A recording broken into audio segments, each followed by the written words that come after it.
અહેમદાબાદ મિત્ર ન્યૂઝમાં આપનું સ્વાગત છે।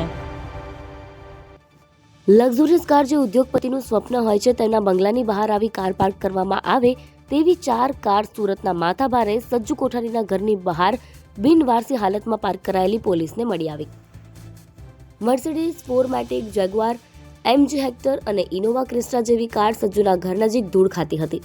માથાભારે સજ્જુના ઘરથી જ્યારે આ તમામ કાર પોલીસ જપ્ત કરી પોલીસ સ્ટેશન લઈ આવી ત્યારે લોકોએ જણાવ્યું કે તે વ્યાજખોરી અને એક્સટોર્શન કરીને બીજાની ગાડી લઈને આવતો।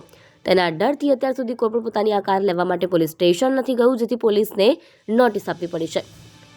ડિમોલિશનની કાર્યવાહી અસામાજિક તત્વો પર ચાલી રહી છે, ત્યારે સુરત પોલીસ દ્વારા શહેરના માથાભારે સજ્જુ કોઠારીના ત્યાં પણ ડિમોલિશનની કાર્યવાહી હાથ ધરવામાં આવી। આ દરમિયાન તેના ઘર નજીક ઓપન પ્લોટ પર પતરાના શેડ નાખી કાર પાર્કિંગ માટે બનાવેલી જગ્યા પર પોલીસની નજર ગઈ। આમ તો તે પતરાનો શેડ ડિમોલિશન કરવામાં આવ્યો, પરંતુ ત્યાં 4 લક્ઝરી કાર મળી આવી। પોલીસે જ્યારે નજીકના તમામ મકાનોમાં તપાસ હાથ ધરી કે આ કાર કોની છે તેના કોઈ માલિક ન મળ્યા, જે કે સ્થાનિક લોકોએ જણાવ્યું આ તમામ કાર સજ્જુ કોઠારી ચલાવતો હતો। જ્યારે પોલીસે સ્થાનિકોના કહેવા મુજબ તપાસ હાથ ધરી ત્યારે જાણવા મળ્યું કે આ 4 કાર સજ્જુ કોઠારીના નામે નથી। 4 કારના માલિકોની તપાસ હાથ ધરવામાં આવી ત્યારે તેમને જણાવવામાં આવ્યું કે તેમની કાર જપ્ત કરવામાં આવી છે, પરંતુ આટલી મોંઘી કાર હોવા છતાં કોઈ પણ કાર માલિક 6 દિવસ વીતી ગયા છતાં પોતાની કાર લેવા માટે પોલીસ મથક નથી પહોંચ્યો। તેથી પોલીસે તમામ 4 કાર માલિકોને નોટિસ આપવી પડી છે।